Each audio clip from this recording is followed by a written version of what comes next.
day, and it's super fascinating. So, Mhm. so we could chat for a little while, and then, yeah, yeah, we don't have to kind of hold our hand to the fire here. But I think there's some really interesting things that I think are helpful. I don't know, or further complicating maybe is the is the what your experience reading it was. I don't know. It's a little interesting because it's almost like Yeah, it's one I of mean, those the, texts where, oh, is yeah. my internet feels like it's really bad out here. I'm gonna move again, so it'll be just a Okay. second. All right. Let's see. It might be slightly better just in here where there's not another We wall. find, yeah, Um, the the house I live in has these big stone walls, so if I'm too far from the router, I think it just doesn't really work very well. So yeah, yeah.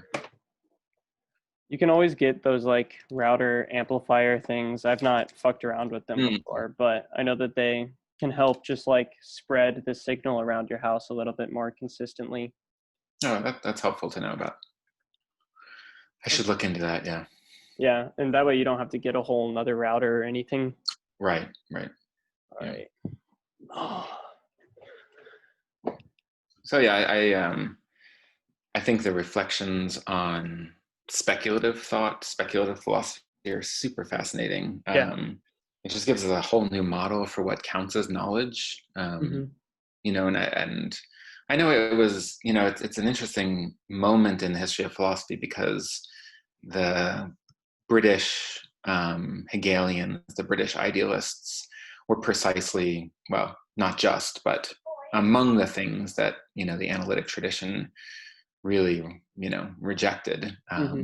So it's interesting to have him reflecting on how truth and falsity are not kind of stable and fixed categories, that they actually mutually and reciprocally define one another. And he's even challenging propositional knowledge, which are, Hmm. I take it that we've just been through the logic class, and to value to value propositional knowledge just as taken as what, in a philosophical vein, what will count as knowledge claims. And here's Hegel in the preface saying that philosophical knowledge is not propositional, and Hmm. true and false, though meaningful designations, aren't kind of binary two values. Hmm. And so, yeah, just really like a really radical reworking of epistemology, and in ways that I can't really think of other figures in the history of philosophy who've been so dynamic and creative with thinking about knowledge in non-propositional ways. So, Yeah. yeah, I really like that stuff. I like Um, the sort of yeah. response he had to this notion that sort of judgments are, and I see it as kind of a rejoinder to Kant, right? In this representational kind of thinking where Right. judgment, these sort of propositional forms where you have like a subject conjoined to a predicate as like the kind of model for all knowledge. I think he seems very uneasy with this kind of idea and seems to Yeah. think that like the concept in and of itself has a more sort of basic movement, and like he calls it a life of its own, and uses all of this organic Mhm. Mhm. language to describe the movement of the concept and how important it is to knowledge. Right. um, but Yeah.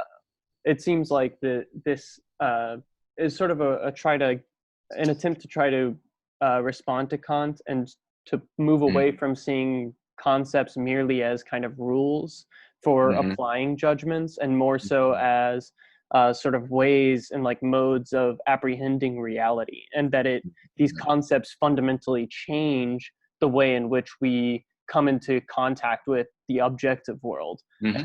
And so I Right. think that, and that's kind of central to this whole speculative thing too, right? Where it's not just a kind of, um, you know, uh, uh, uh, it's not really legalistic in the sense of trying to find out like what is the Mhm. just or right way to think about these things, and like he kind of talks about it in terms of like kind of Yeah. Yeah. busying about with all these sort of fixed determinations with the subject and the object and God and Mhm. freedom and these things that are kind of like meant to be poles that you're always coming back to. He sees this Mhm. as a sort of a thought that doesn't get you anywhere, and sees speculative logic as a way to kind of break out of these confines and try to Right. use the movement of the concept and logic as he sees it as a sort of organon for expanding the domain of sort of objective purport of what we can and can't say about the world and can and can't do in the world. Yeah, yeah, I really like the one line about justification, because that's the core Kantian question in the Mm-hmm. first critique, is the quid juris question: by what right do Yeah. a priori concepts apply to empirical reality? And I think you're right that only on a fixed propositional kind of subjects and predicate kind of notion of knowledge does that justification question come up. And so this goes back to earlier conversations we've been having about like the axiological or value orientation of the phenomenology.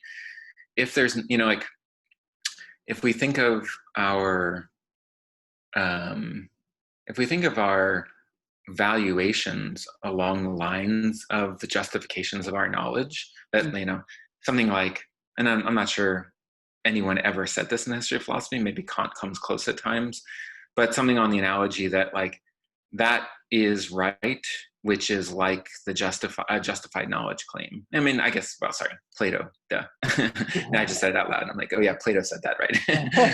It's been a minute since I've read some Plato, but yeah, so Plato gave us that notion that justified true belief is right belief, and then that structure of rightness is analogically like our value system, our moral and political values. Mm-hmm. And I think this is really fascinating that, as you rightly said, Hegel comes along and really upends that says that there's like the justification for knowledge claims is in the process of knowledge itself, that it's not that's not as empty as a proposition as it might seem on first blush, because he says it's not just any process, it's systematic scientific knowledge.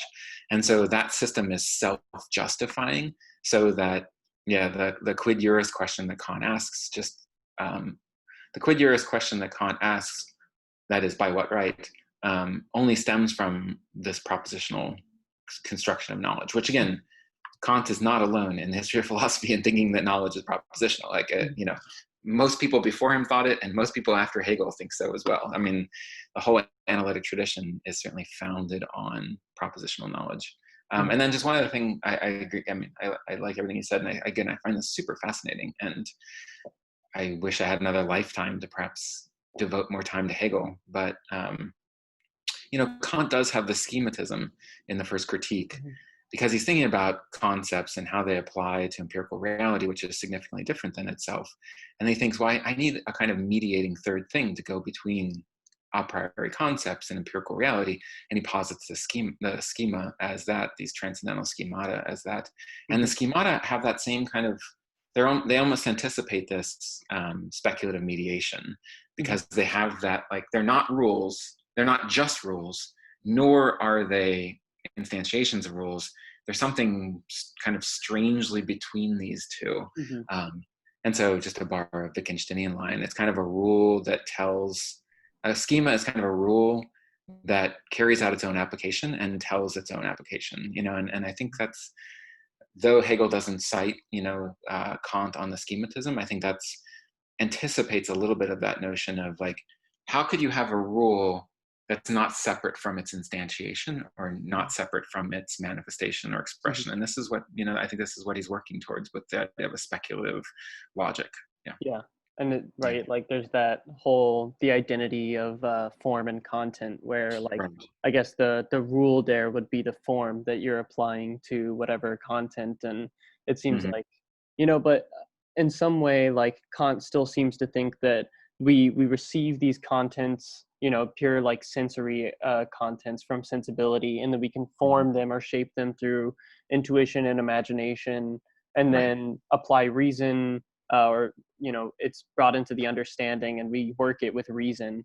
But it's like all of these different, it's like our forms kind of like work through this material, but that the forms themselves are kind of static for Kant, or like forms of cognition. And I don't think that he really jives with that too much. And it's almost as though for Hegel, the sort of transcendental subject is too limited or too constrained, that there's some mm-hmm, way in which our ability to, or our sort of history, our historical consciousness, or Weltgeist, mm-hmm, changes the way in which its subjects are cognizing the world, the way that yeah, they know things. yeah, And I think it's interesting because it's like he says, no more are we sort of asking like, by what right do we know, but right, rather we're looking for, we're trying to conceptually grasp what knowing is.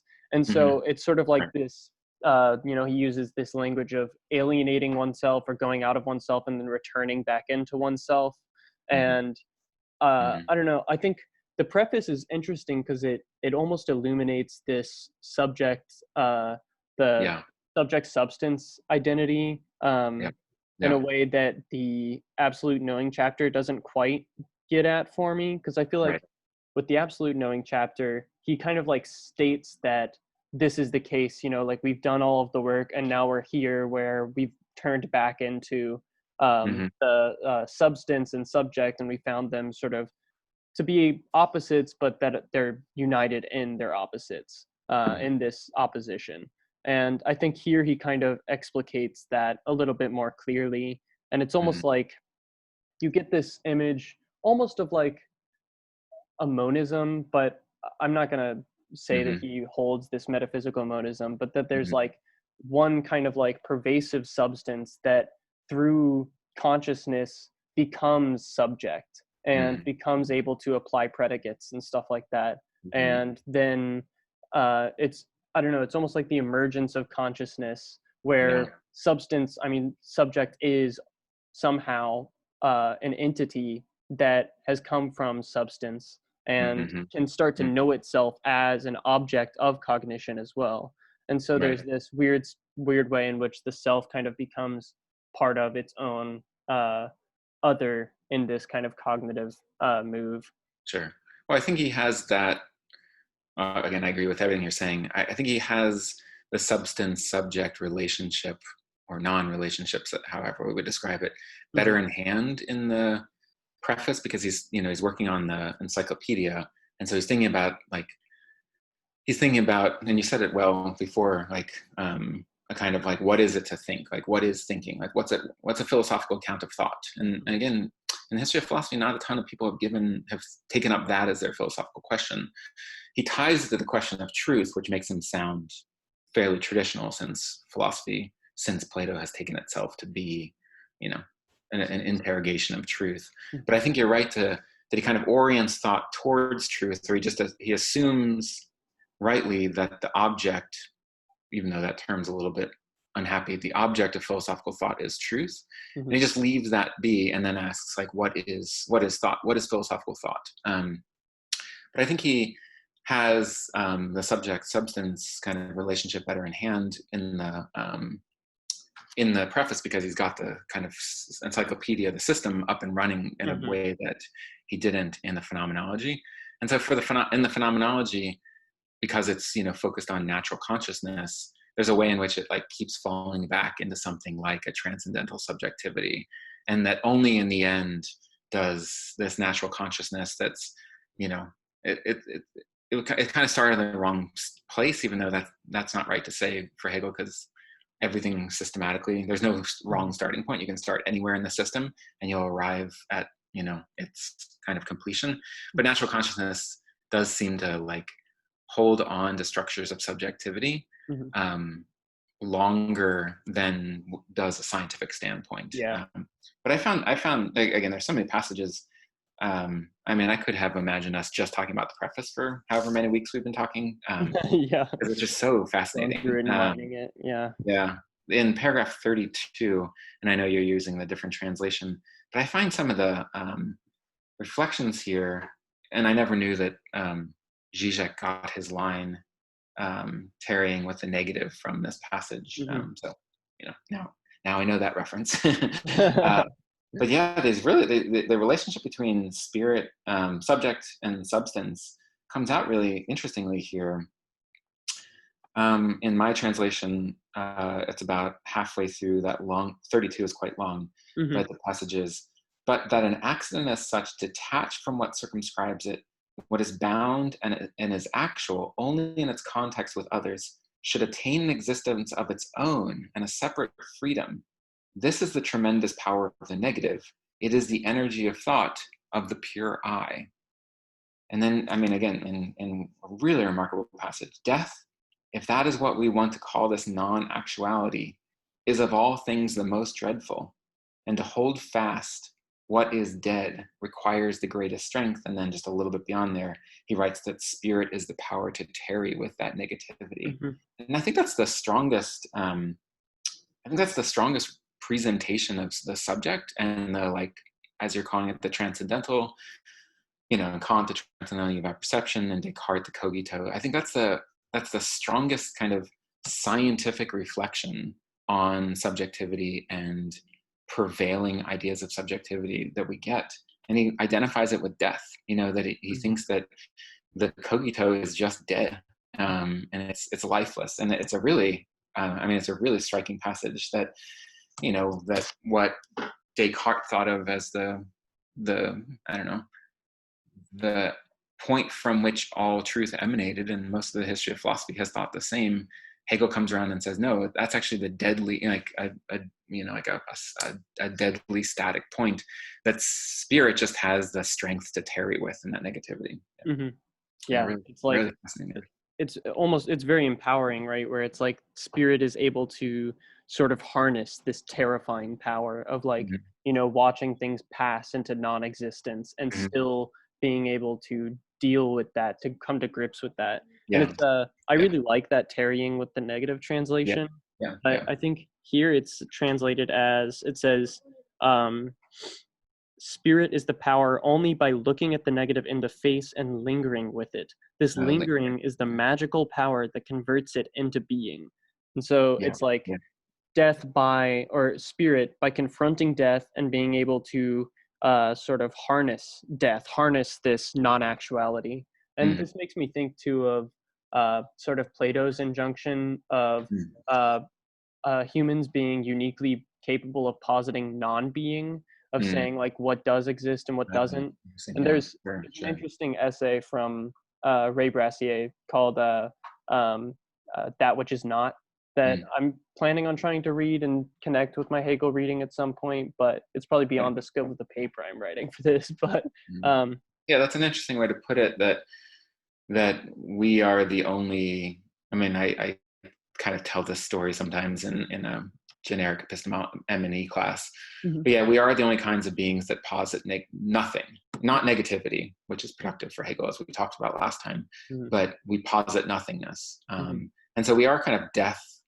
We are death bringers, or harbingers of death in a really interesting way, which again just reverses the modern tradition, where since ever after Descartes, that the cogito is the motor that's going to repopulate the world. And so I think this is really fascinating too, because my old saw about kind of knocking empiricism, or kind of naive empiricism, where the naive empiricist posits the world outside of ourselves, and then it just seems like mute, inanimate stuff that's always refusing us, always denying us. So it seems like we're surrounded by death from on that kind of naive empiricist. I look around the space here and it's just all deadly. It's all like, it won't kind of take me on, it doesn't reflect me, I can't make it me, all these kind of things. And that's like the downside, that the empiricist, in the interest of enlivening the world, actually kind of kills the world. And then Hegel comes along and does this very other interesting thing, which is to say the world's not deadly. Empirical objects aren't self-refuting. It's that we have a particular conception of subjectivity in which we instill this nothingness into them. And so the empirical world appears to natural consciousness as a prohibitive and homeless and alienating space, but not because it is in itself that way. It's because we've made it into that. And we take up the world in this kind of like this kind of belligerent way, like that it's just the rock gets in our way when we're hiking, and so we stumble, and in a way we're kind of angry at the world for it being the way it is. And then Hegel comes along and says, no, the world is the way it is because we made it to be that way. Mm-hmm. And not in some, not in any cliched way, but that if the rock shows up to us as inhibiting our hike, we've made it an inhibitor to our hike. Yeah. So, yeah, I find it really, I just, 32. I mean, there are so many passages in the preface, but I think 32 is really interesting. Mm-hmm. But I think there's also 29. Sorry. There are two more. I know we're not going to talk as long today, but in 26 too, just on the topic of subjectivity, Sure. I found this really interesting too. In the like, I mean, I'll say it this way, and you can just, I'll bounce it off you. I think there's a way in which like the subject is alienated. Like the concept of the subject in the history of modern philosophy is alienated. Like he's doing so much work to change that Cartesian structure, I think. And 26, I think is really interesting because he writes that, well, I'll just read the passage. It's again about halfway through it's a long paragraph. But he writes, conversely, the individual has a right to demand that science should at least provide them with a ladder to the standpoint, should show them the standpoint within themselves. This right is based on their absolute independence, which they are conscious of possessing in every phase of their knowledge. For in each one, whether recognized by science or not, and whatever the content may be, the individual is the absolute form. That is, they are the immediate certainty of themselves, and if this expression be preferred, they are therefore unconditioned being. Mm-hmm. And that's, I found that really fascinating too, that like the very thing that the modern philosophical tradition undertook to do, which was to kind of make us at home in the world by way of ourselves. Here, from a scientific standpoint, like the free, self-conscious, self-determining individual is actually that which stands outside of science. Mm-hmm. And rightly demands a place in it, but it has to kind of like, argue for its place in systematic scientific comprehension. And so again, just a reversal of long-standing structures is really fascinating to me too. And I like that line too, that like by right we can demand our place in scientific comprehension. Mm-hmm.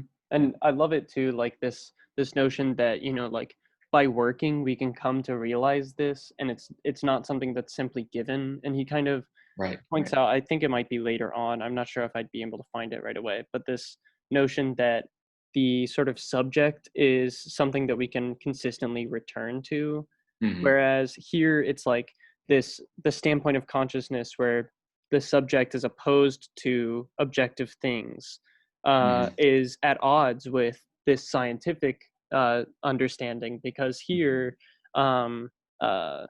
the consciousness itself is other to its own sort of cognition, its own experience. And in so doing, you almost have to find the truth of cognition, whereas natural consciousness kind of just takes it for granted.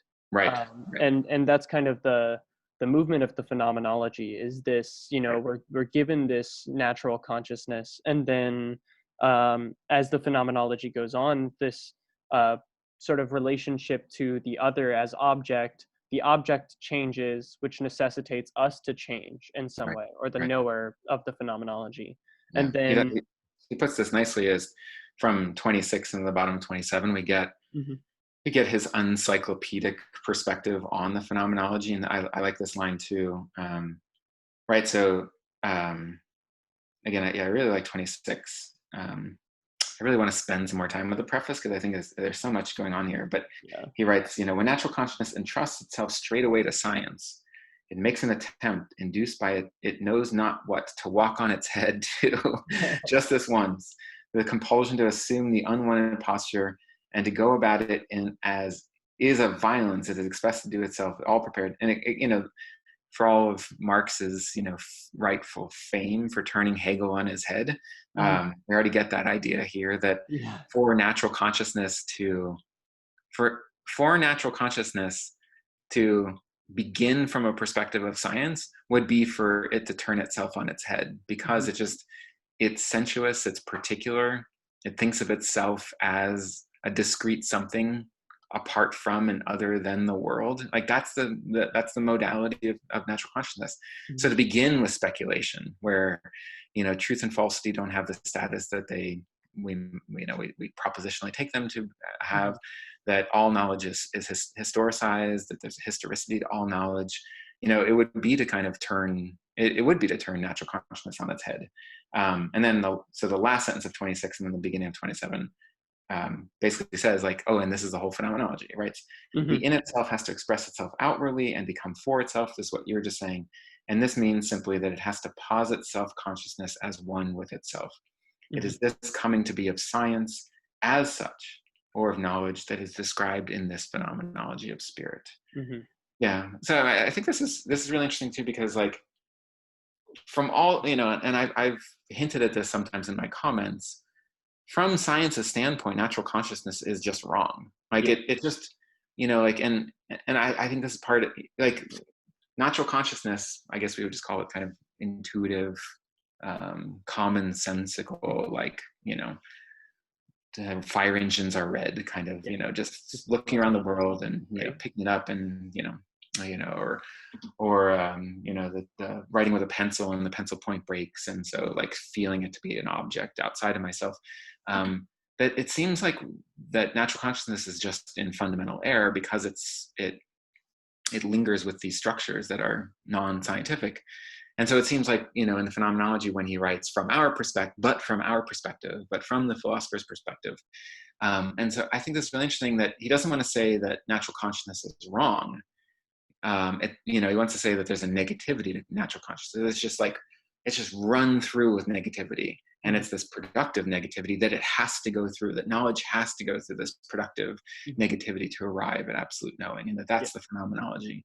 And I know we've talked about that, a couple times over the course of chatting with one another. But I really like this idea that, like, it's not error, even though it's wrong or something. Like, I'm not even sure quite how to put it. It's like, it's not where it needs to be, but that doesn't necessarily mean it's not at home with Mhm. itself. Or, I don't know.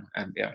I mean, there's the quote at one point later on here where he talks about truth Hmm. not being a coin that's like minted Yeah. and Yeah. given to Yeah. you, and Yeah. that it's That one. something Yeah. that's achieved through like labor. So Yeah. like I think that also permits him to say like, you know, something might appear true in a given circumstance, and that's Mhm. just as valid. It's just a matter of developing it and seeing whether or not it contradicts itself, whether or Mhm. not the object ends up showing that the subject is apprehending it wrong, or whether the Right. subject Right. oversteps its own domain in a given shape of consciousness, you know. Right.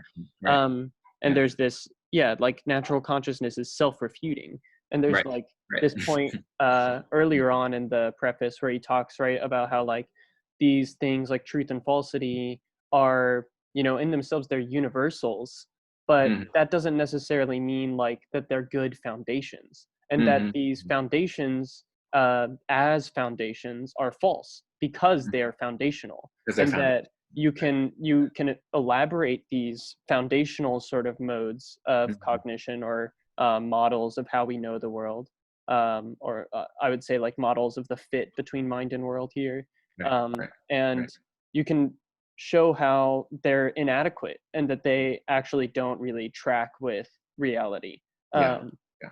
and I think that it's really cool seeing him sort of like try to elaborate almost a theory of truth here too, that's not just like, it almost has elements of coherentism and correspondence, because Yeah. he talks Right. about like Right. making sure that the concept is adequate to the object, Right.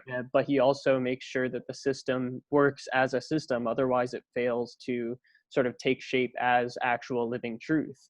And I think Absolutely.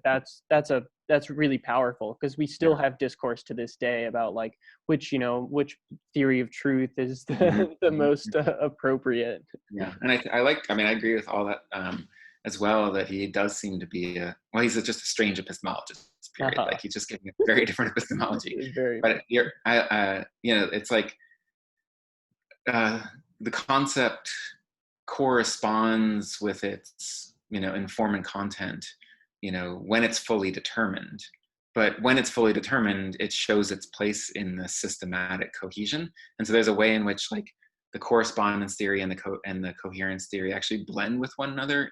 I mean, and his name for that is science. That when concepts are fully determined, they, accurately represent their content, but it's the form and content are one with one another. And then in that moment, they also take up their place in this systematic order. Yeah, it's super. Again, I keep saying it, but just super fascinating. Yeah. In 33, just on the like persistent problem of the I and the estrangement of the I. Like when we talked about the phenomenology, when we talked about the text of the phenomenology over the course of the term, I don't know how many times we've met, 6 times or something like Yeah. that. I kept saying like natural consciousness keeps falling back into structures of objectivity, that it kind of, it has a tendency towards an idea of an object. Mm-hmm. And that's why, even though it attains to like hints of reason or hints of scientific comprehension, it always falls back because it always kind of reposits an object and looks for knowledge to take the form of something like a propositional description of an object Mm-hmm. that applies to it in this kind of subject predicate. So my water is cold, and I like, so I have a certain like object notion, and then I've rightly described, I've rightly applied the predicate to it, and so I've described reality, and now I know truth. But some of these reflections on the subject here in the preface lead me to think that it's not natural consciousness's fetishization of the object that's the problem. It's that it carries with it a fixed notion of the I and the subject, Mm-hmm. and that it's that is the kind of basis for its projection of objectivity. And so he has he has some comments on this in 33, where he's talking about why previous philosophies kind of didn't attain to scientific systematicity. And he Mm-hmm. writes, in modern times, however, the individual finds the abstract form ready-made. The effort to grasp and appropriate it is more the direct driving force of what is within and the truncated generation of the universal, and so on and so forth. Hence, the task nowadays consists not so much in purging the individual of an immediate sensuous mode of apprehension and making them into a substance, than that is an object of thought and that thinks, but rather in just the opposite, in freeing determinate thoughts from their fixity, so as to give actuality to the universal Mm-hmm. and to impart its spiritual life. And up to that point, I would have said that it's because natural consciousness, intuitive consciousness, common sense holds on to the object structure. Mm-hmm. But then as he continues, it's actually the I structure that's the problem here. Mm-hmm. But it is far harder to bring fixed thoughts into a fluid state than to do so with sensuous existence. The reason for this was given above.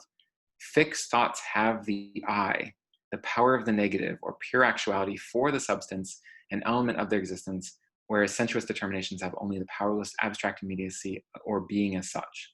Mm-hmm. Thoughts become fluid when pure thinking, the inner immediacy, recognizes itself as a moment, or when the pure certainty of self abstracts from itself. Mm-hmm. And so, really, the problem, the idée fixe, in the French, the idée fixe that natural consciousness falls back into is it models everything on itself.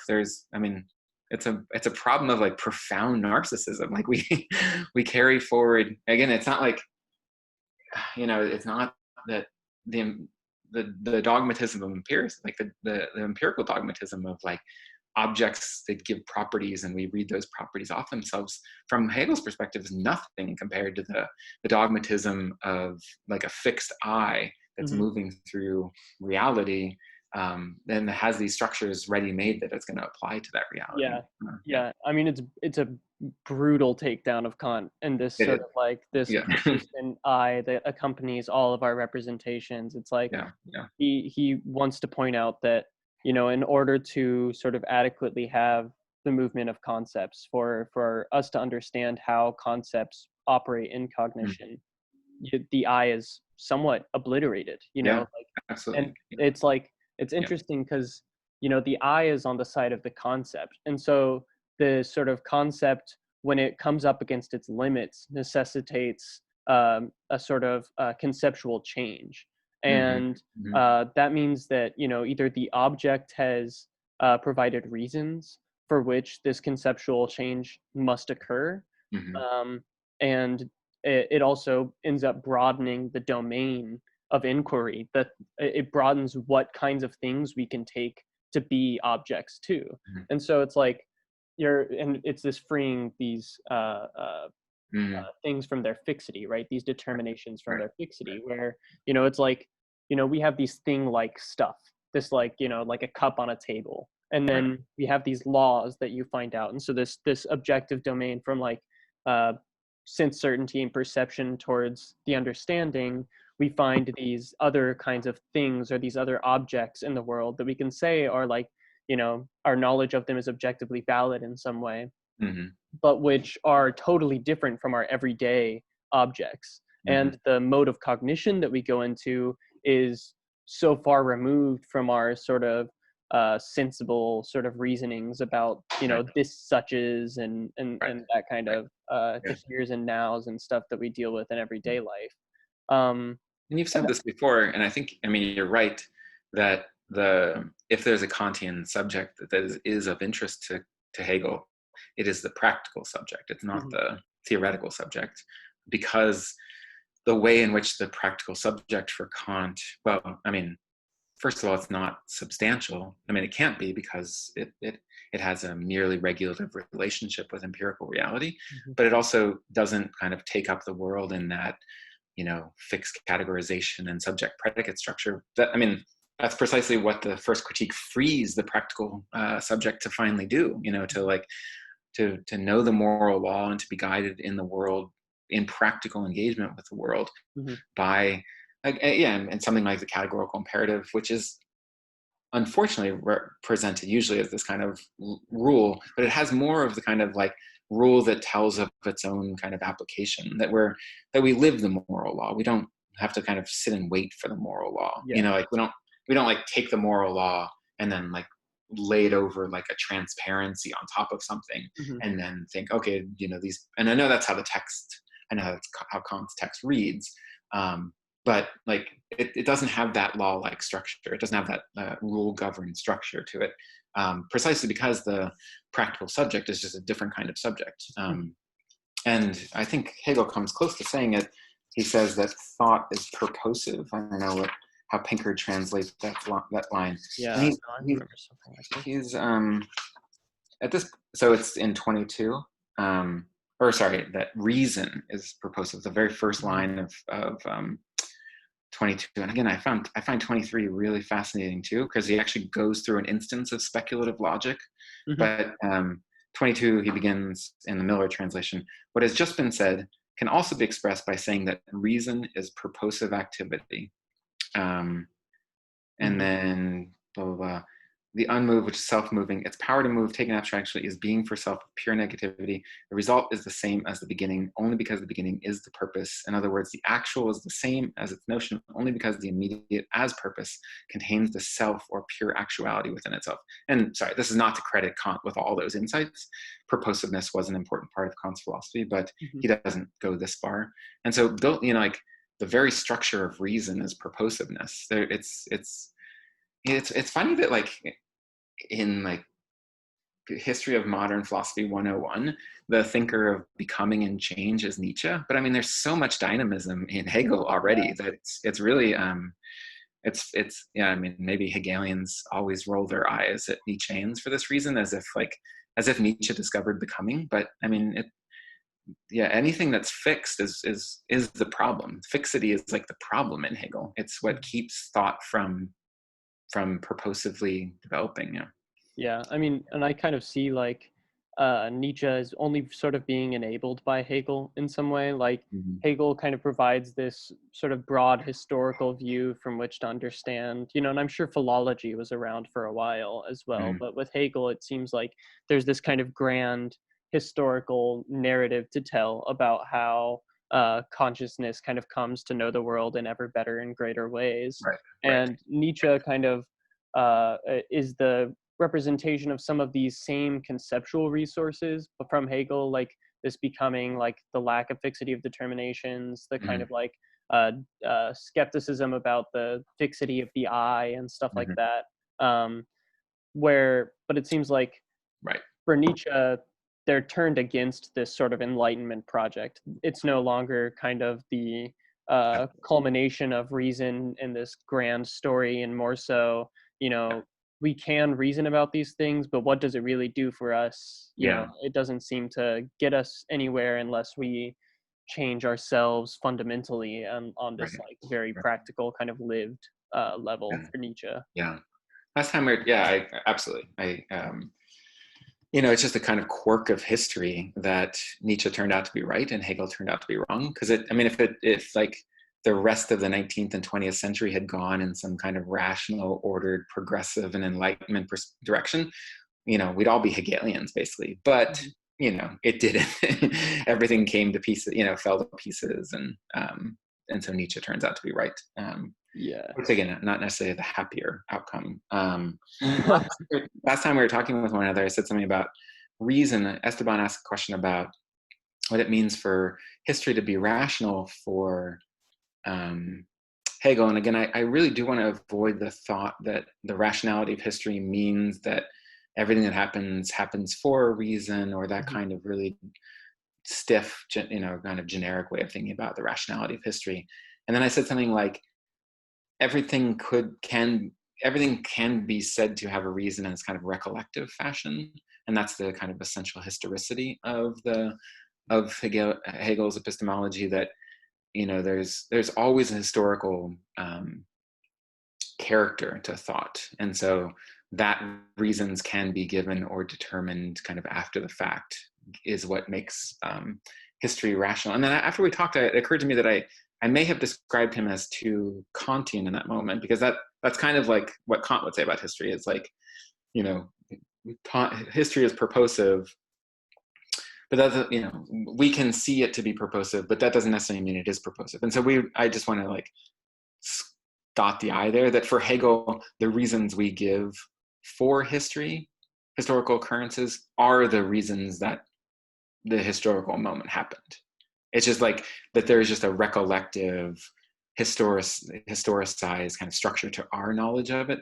But where for Kant, our historical reconstruction of the past or a projection of the future might not be as it will turn out to be.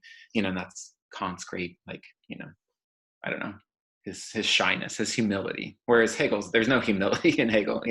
So I just wanted to like, the reasons, the reason why Napoleon, blah, blah, blah, across, whatever, all the things Napoleon did will only come to realization after the fact. But when they come to realization, especially particularly in a systematic scientific articulation, they will be the reasons that Hegel advanced across continental Europe. There's not a slippage between those two. Yeah. Mm-hmm. And there's a little bit on historical truth in the preface here on 41, Yep. where Yep. he sort of talks about how in order to know any of these reasons, there has to be a good deal of comparison. Books have to be consulted in some way or another. Inquiry has to be carried out, and that the sort of acquaintance linked to the reasons behind sort of historical events are the only ways in which their kind of truth can come to be shown. And so, like, I think, one of the consistent things, is that we can give reasons for believing or doing something and then turn out to be wrong.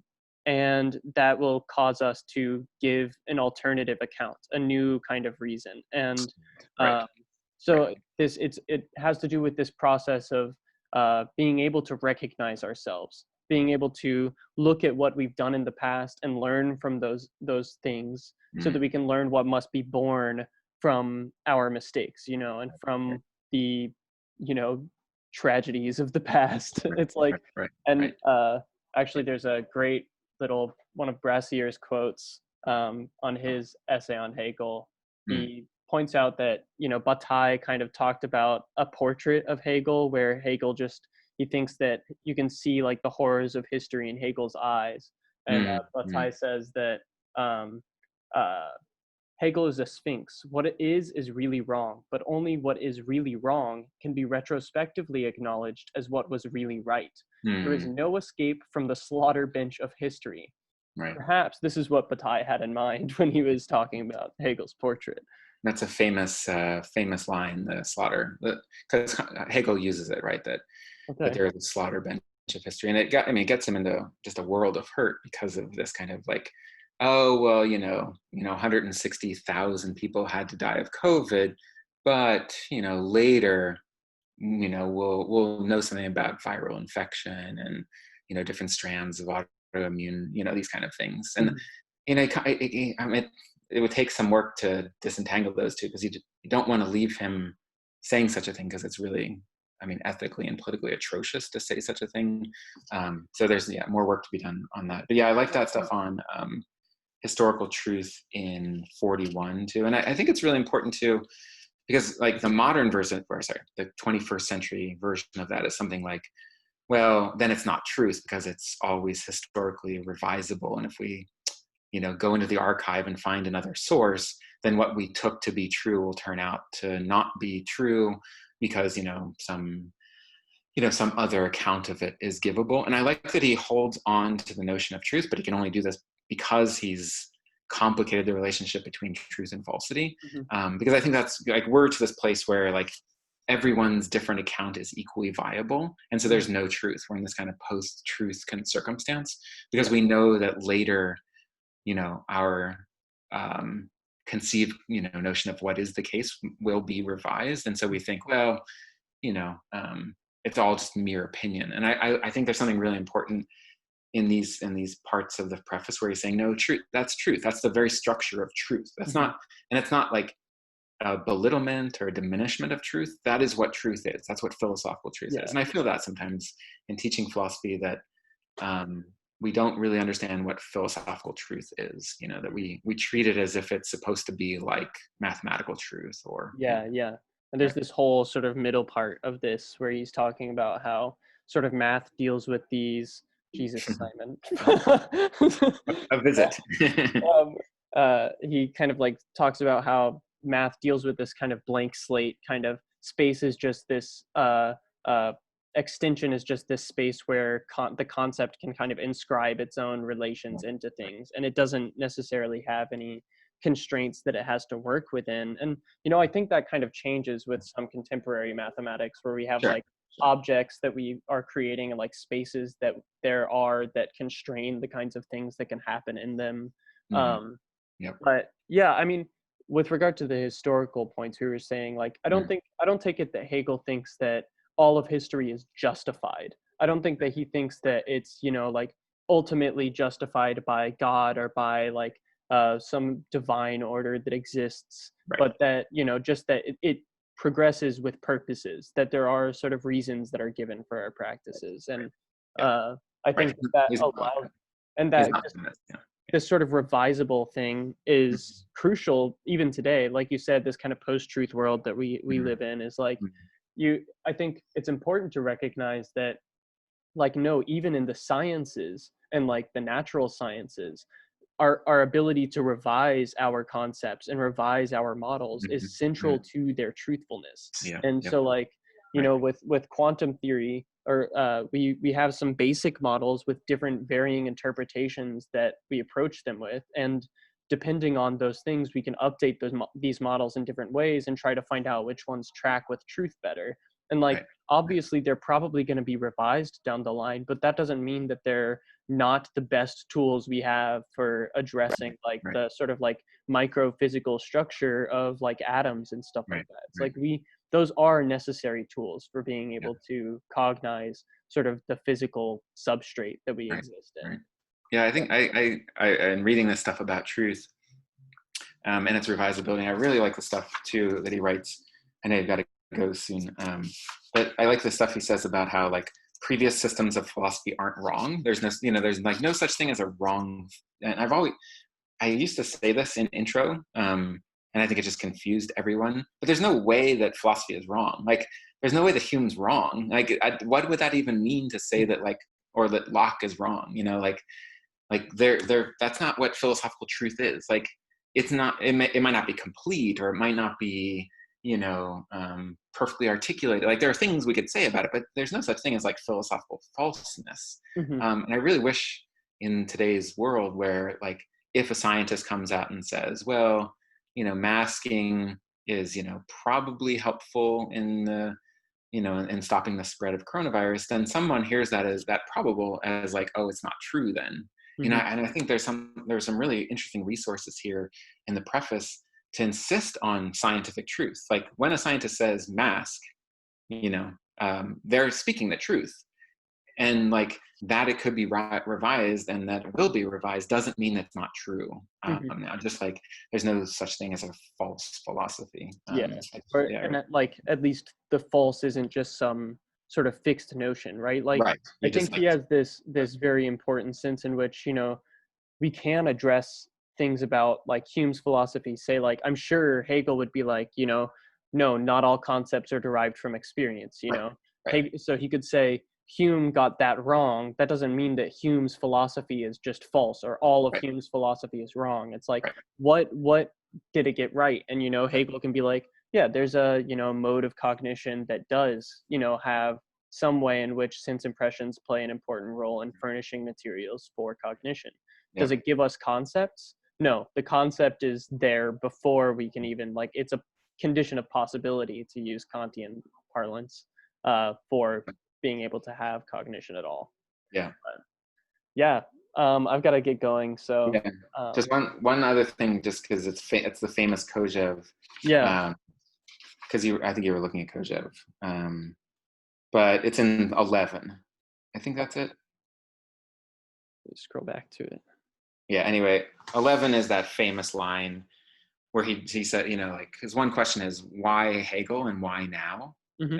Like if this has always already been the case, then why is your system the scientific system? And in 11, um, he says something to that about why now. And I really liked, Kojev says it's the coincidence between post-Kantian philosophy, like Protestant Reformation and the Napoleonic Wars. Hmm. And 11 kind of gestures at that there was just this kind of confluence of philosophy, politics, and religion. And then Hegel was then the philosopher of that moment. Yeah. Yeah, Anyway. yeah. Well, This yeah, thanks for chatting a little bit. And there's so much more to be said about the preface, but yeah, this harbingers of imminent change. I love that paragraph is fantastic. The yeah, sort of the language he's using of this almost like revolutionary possibility that's provided by philosophy, and specifically his system. I guess he sees right, it, but he also right, sees his system as the culmination of all philosophy. So right. But also like that, I think the way Kojev puts it is that, what Napoleon was doing to kind of bring enlightened freedom to Western civilization, Hegel was going to do philosophically, so that the phenomenology and the system were just kind of like Napoleonic politics in philosophical form. And it's really, I mean, I'm not sure it's necessarily true or whatever, but mhm, it's a really fascinating reading. So, for sure. all right. Nice chatting with you. Have a good Yeah, evening, and I'll see you soon. cool. Thank you so much. Bye. Bye bye.